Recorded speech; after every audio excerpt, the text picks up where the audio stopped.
चिराग पासवान ने छेड़ दी बगावत, बीजेपी को थमाई नई लिस्ट, टूटा एनडीए, इस्तीफों की लग गई झड़ी। आपको बता दें कि बिहार एनडीए में सीट शेयरिंग को लेकर भारी सिर फुटौल है।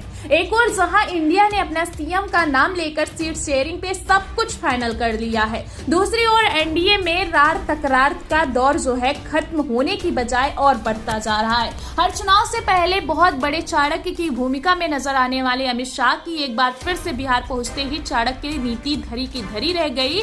बिहार में पहले खुद ही सीट शेयरिंग की बड़ी जिम्मेदारी लेने वाले चाणक्य जी को जब लगा कि ये गेम उलट सकता है तो उन्होंने अचानक मैदान छोड़ के केंद्रीय मंत्री धर्मेंद्र प्रधान और यूपी के डिप्टी सीएम केशव प्रसाद मौर्य को लगाया। लेकिन ये दोनों भी लगातार 5 दिन पटना में उलट पुलट करने के बाद भी कुछ नहीं कर पाए हैं। आपको बता दें कि एक और जहां नीतीश कुमार की पार्टी अपनी 1 सीटों पर अड़ी रही तो चिराग के 40 सीटों की डिमांड और हम की 15 सीटों की डिमांड और उपेंद्र कुशवाहा की 22 सीटों की डिमांड ने बीजेपी के पसीने छुड़ा दिए हैं, क्योंकि जेडीयू के पास एनडीए का सबसे बड़ा मतदाता वर्ग है। ऐसे में जेडीयू से बीजेपी ज्यादा ऊपर नीचे नहीं कर सकती। ऐसे में माना जा रहा है कि लोजपा, हम और उपेंद्र कुशवाहा पे थोड़ा सा प्रेशर डाल के सब कुछ तय हो जाएगा। लेकिन आखिर में चिराग पासवान जिस तरह से अड़ गए हैं उसको लेके बीजेपी को जोर का झटका लगा है। बता दें कि अब पटना में बीजेपी कार्यालय पे चुनाव समिति की बैठक में ये तय नहीं हो पाया है तो दिल्ली में कोशिश शुरू की गई है।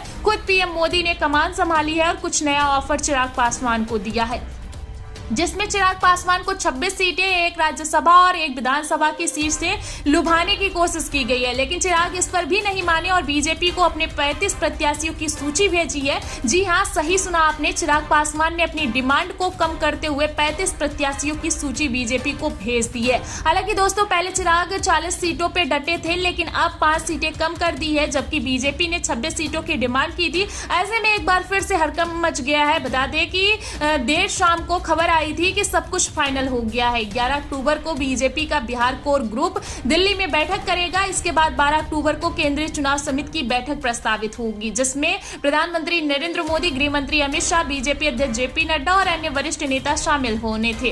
इन सभी बैठकों के बाद उम्मीदवारों के नाम पर अंतिम मुहर लगती और 13 अक्टूबर को एनडीए की पहली संयुक्त सूची जारी होने की उम्मीद जताई गई थी। लेकिन दोस्तों, जिस तरह के तेवर एक बार फिर से चिराग पासवान ने दिखाए हैं उससे हड़कंप मच गया है और एक बार फिर से डैमेज कंट्रोल करने की कोशिशें तेज हो गई है। जिस तरह से चिराग ने बीजेपी के ऑफर को सरेआम ठुकराया है और 35 प्रत्याशियों की सूची बीजेपी को दी है, उससे कई सीटें जेडीयू के हिस्से वाले तो कई सीटें हम और बीजेपी के हिस्से वाली, जिसके बाद जो है तकरार मच गया है और ये जो दौर है थमने का नाम नहीं ले रहा बल्कि और तेज होता जा रहा है। ऐसे में भारी हंगामा देख के अचानक एक्टिव हुए पीएम साहब झोला उठाकर चल पड़े हैं और बीजेपी अब सीट शेयरिंग के मामले से खुद को पूरी तरह से अलग कर चुकी है।